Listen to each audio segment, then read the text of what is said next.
আজকাল সকাল শুরু হচ্ছে একটু দেরি করেই, কারণ শরীরটা ভালো নেই, যার কারণে ক্ষুধাও পেয়েছিল।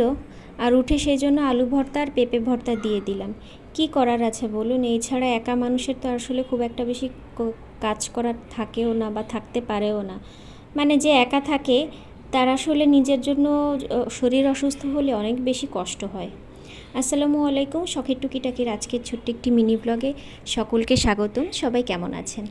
তো তারপরে আসলে আমরা সকালে ব্রেকফাস্ট সেরে আমার হাজব্যান্ড অফিসে চলে গিয়েছিল, আমি শুয়েই ছিলাম। এরপরে দুপুর নাগাদ আমাকে ফোন করে জানালো যে, বলল যে একটু বাইরে আসো, কিছু কেনাকাটা আছে। আর বাসায় আসলে খুব একটা বাজার ছিল না, যেহেতু আমি 2 দিনের জন্য গড়ে বাবার বাড়িতে ছিলাম, তাই খুব একটা বাজার ছিল না। দ্যাটস ওয়াই ও বললো। আর দিন শেষে আমরা মেয়েরা কেমন বলেন তো, হাজব্যান্ডের একটা কথাও না ফেলে দিতে পারি না। তো যত বড়ই অসুস্থ থাকি না কেন চলে গিয়েছিলাম। তো দুজনে মিলে টুকটাক সাংসারিক জিনিসপত্রই, তেল ছিল না, তেল কিনলাম, আরও টুকিটাকি অনেক জিনিস ছিল, সেগুলো কেনাকাটা করলাম।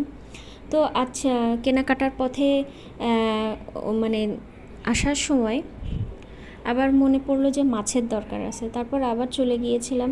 তো দেখছিলাম, মাছ দেখতেছিলাম, এর মাঝখানে মনে হলো যে না, ও হ্যাঁ, বাসায় তো ইলিশ মাছ আছেই, আর সাথে আম্মু ট্যাংরা মাছ, দেশি ট্যাংরা মাছ, দেশি শিং মাছ, এইগুলো সুন্দর করে কেটে ধুয়ে দিয়েছে। তাই বললাম যে ঠিক আছে, আজকে আর মাছের দরকার নাই, কারণ আমি তো অনেক সময় বসে থাকতে পারবো না। তো দেখেন এই মাছগুলো কত বড়, এগুলো কী মাছ বলেন তো? কাল্লা মাছ দেখাইলাম। তো এই পাশে মাংসের সেকশানে আমরা চাচ্ছিলাম যে একটু কিনি। আমার হাজব্যান্ড বললো যে একটু বট কিনবে, তা আমি বললাম যে কোনো দরকার নাই। আচ্ছা, বট কিন্তু আমি পরে এসে শিখেছি, আমরা বলতাম, আমাদের আঞ্চলিক ভাষায় ভুড়িই বলতাম। তো যাই হোক, ওখান থেকে চলে গিয়েছিলাম একটু চানাচুরের সেকশানে। মানে আমাদের বাসায় কিছু থাকুক আর না থাকুক, চানাচুরটা থাকবেই, মাস্ট। তো সেই হিসাবে চানাচুর প্রায় ফুরিয়ে এসেছে। এর মধ্যে ভাবলাম কি যে গতবার তো প্রাণ নিয়েছিলাম, মনে আছে সেই ভিডিওটার কথা। তো এবার ভাবলাম যে আর কোনো ব্র্যান্ড আমাদের দরকার নাই, বম্বে সুইটস পছন্দ করি, তো বম্বে সুইটসই নিব। যে কথা সেই কাজ। তো আচ্ছা, আমার ভিডিও আপনারা রেগুলার কারা দেখেন কমেন্ট বক্সে জানাতে ভুলবেন না। আর সাথে যদি আমার ভিডিও আপনাদের ভালো লেগে থাকে তাহলে একটি লাইক এবং কমেন্ট এবং সাথে শেয়ার করে দিবেন। আর যদি বেশি ভালো লেগে থাকে তাহলে চ্যানেলটি একটি সাবস্ক্রাইব করে দিবেন। তো তারপরে বাসায় এসে ভাবলাম কি যে যত বড় অসুস্থ থাকি না কেন, আজকে আমি বিরিয়ানি রান্না করবই করব। তো আসার পথে মুরগি কিনে নিয়ে এসেছিলাম, চিকেন বিরিয়ানি রান্না করব। তো চিকেন বিরিয়ানির আসলে আমি সাধারণত রাঁধুনি মশলা কিনি, বাট আজকে কিনে নিয়েছিলাম তীর। আর এটা যে এত সুস্বাদু হবে, এত টেস্টি হবে, মশলাটা আগে বুঝিনি। তো আমি আগে হয়েছে কি, পোলাও চাল, প্রাণের চাষি চিনি গুঁড়া চাল দিয়ে রান্না করছি। তো আমি বাসমতিটা বাসায় রান্না করি না, আমার কাছে কেন জানি মনে হয় যে বাসায় রান্না করলে ভালো হবে না। তো আমি চাল হাফ সিদ্ধ করে আগে সরিয়ে রেখেছি। ওই মাংসটা রান্না শেষেই সুন্দর করে আমি এটা আবার নিচে ভাত থাকবে, দেন মাংস দিয়ে দিব, আবার দিয়ে দেবো। তো এই যে আমার বিরিয়ানি রান্না। তো কেমন হয়েছে কমেন্ট বক্সে জানাতে ভুলবেন না। আর সালাদের জন্য শসা শেষ হয়ে গিয়েছিল, আনতেও মনে নেই, গাজর ছিল তাই কেটে নিয়েছি, সাথে পেঁয়াজ আর কাঁচামরিচ।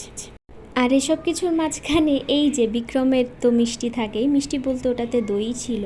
তো দই যেহেতু একটু গলে গলে গিয়েছে, তাই আমি আপনাদের দেখাচ্ছি না। তো আমি বিরিয়ানি এখন সুন্দর করে প্লেটে নেওয়ার পর আপনাদের দেখাবো। মাশাআল্লাহ, একটা কালার এসেছে। আর শুধু কালার না, এত সুস্বাদু হয়েছে। এই বিরিয়ানির রেসিপি যদি আপনারা জানতে চান তাহলে অবশ্যই আমাকে কমেন্ট বক্সে জানাবেন, এটা নিয়ে আমি একটা ভিডিও তৈরি করব। তো তারপরে আসলে আমরা বিকালে চলে গিয়েছিলাম একটু টুকটাক শপিংয়ে। আমার হাজব্যান্ডের জন্য অনেক দিন ধরে বলছিলাম যে ওর জন্য 2টা টি শার্ট কিনবো, কিন্তু ওর সময় হচ্ছিল না। তো এই দোকানটার ভিডিও আমি আসলে খুব একটা করতে পারবো না, এটা অনেক বড় একটা এক্সপোর্টের দোকান। এখানে প্রচুর টি শার্ট বলেন, শার্ট বলেন পাওয়া যায়, বাট আমি অনেক ছেলে থাকায় ভিডিও করতে পারিনি। আর ফেব্রি লাইফ থেকে আমার হাজব্যান্ড আমাকে একটা টি শার্ট কিনে দিয়েছে, মাশাআল্লাহ, টি শার্টটা এত বেশি পছন্দ হয়েছে আমার। তো আসার পথে ওখান থেকে বেরিয়ে টি শার্ট কেনা শেষে আমরা চলে এসেছিলাম মাছের বাজারে। এই যে ইলিশ মাছটা না, এত বড়, মানে এটা বোধহয় বোঝা যাচ্ছে না। তো মাছের বাজার থেকে ইলিশ মাছ আর না কিনেই ফিরে এসেছি, কারণ ওটার দাম বেশি চাচ্ছিল। তারপরে যেহেতু আমের সিজন, আম শেষ হয়ে গিয়েছে, তো লাস্টবারের জন্য একটু আম খেতে ইচ্ছা করছিল, তার কেনা হয় নাই। তো আজকের মতো এইটুকু ভিডিও। সবাই ভালো থাকবেন, আমার জন্য দোয়া করবেন যেন দ্রুত সুস্থ হয়ে যায় এবং চ্যানেলটি সাবস্ক্রাইব করতে ভুলবেন না। আসসালামু আলাইকুম।